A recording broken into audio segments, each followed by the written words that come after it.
এই গরমে যদি বিনা মশলায় সুস্বাদু একটা রেসিপি থাকে তাহলে তো দারুণ হয়, তাই না বলুন? তাই আজকে শেয়ার করব বিনা মশলাতে চিচিঙ্গা বা উশি, যে যাই বলুন না কেন। আমরা এই সবজিটাকেই চিচিঙ্গা বলেই চিনি, অনেকে আবার উশি নামেও ডাকে। তার জন্য নিয়েছি দুটো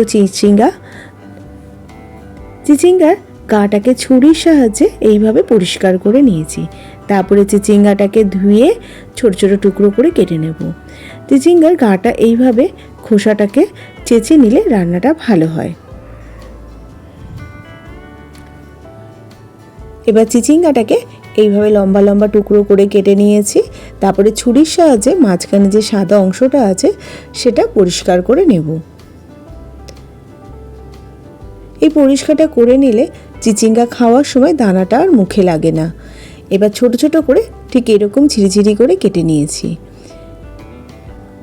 কড়াইতে সর্ষের তেল দিয়ে দিয়েছি। তেলটা ধোয়া ওটা গরম করে নিয়ে শুকনো লঙ্কা আর কালো সর্ষে ফোড়নে দিয়ে দিলাম। ফোড়নটাকে 15 থেকে 20 সেকেন্ড ভেজে নেওয়ার পর ছোট ছোট টুকরো করে কেটে রাখা চিচিঙ্গাটা দিয়ে দিলাম। গ্যাসের ফ্লেমটা হাইতে করে দিয়ে 2 থেকে 3 মিনিট চিচিঙ্গাটাকে নাড়াচাড়া করে নেব। তারপরে সামান্য একটু হলুদ আর পরিমাণ মতো নুন দিয়ে দিলাম। নুন আর হলুদটাকে দিয়ে গ্যাসের ফ্লেমটা মিডিয়ামে রেখে নাড়াচাড়া করে ঢাকা দিয়ে রেখে দেবো চিচিঙ্গাটা সেদ্ধ হওয়ার জন্য। বেশ কিছুক্ষণ পর, প্রায় 7-8 মিনিট পর ঢাকাটা খুলে নিলাম।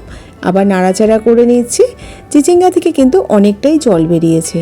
এবার দিয়ে দিলাম পরিমাণ মতো লঙ্কা। এই রান্নাটাতে কোনো জল ব্যবহার করার প্রয়োজন নেই। চিচিঙ্গা থেকে যে জলটা বেরোবে তাতেই কিন্তু চিচিঙ্গাটা সেদ্ধ হয়ে যাবে। আবারও ঢাকা দিয়ে রেখে দিয়েছিলাম।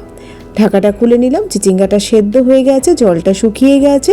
এবার একটা নারকেলের অর্ধেকটা কুড়িয়ে রেখেছিলাম, সেই কুড়ানো নারকেলটা দিয়ে গ্যাসের ফ্লেমটা হাইতে করে দিয়ে 4-5 মিনিট ভাজা ভাজা করে নেব। কোনো মশলা নেই কিন্তু এত সুস্বাদু লাগে খেতে, একবার বানিয়ে দেখতে পারেন। ভাজা ভাজা হয়ে গেছে। এবার গ্যাসের ফ্লেমটা বন্ধ করে চিচিঙ্গাটা সার্ভ করে দিলাম। এইভাবে একবার বানানোর অনুরোধ রইল, অপূর্ব সুস্বাদু লাগে। তাহলে আজকে এই পর্যন্ত, আবার হাজির হয়ে যাব নতুন কোনো রেসিপির সাথে। ভালো থাকবেন, সুস্থ থাকবেন, ধন্যবাদ।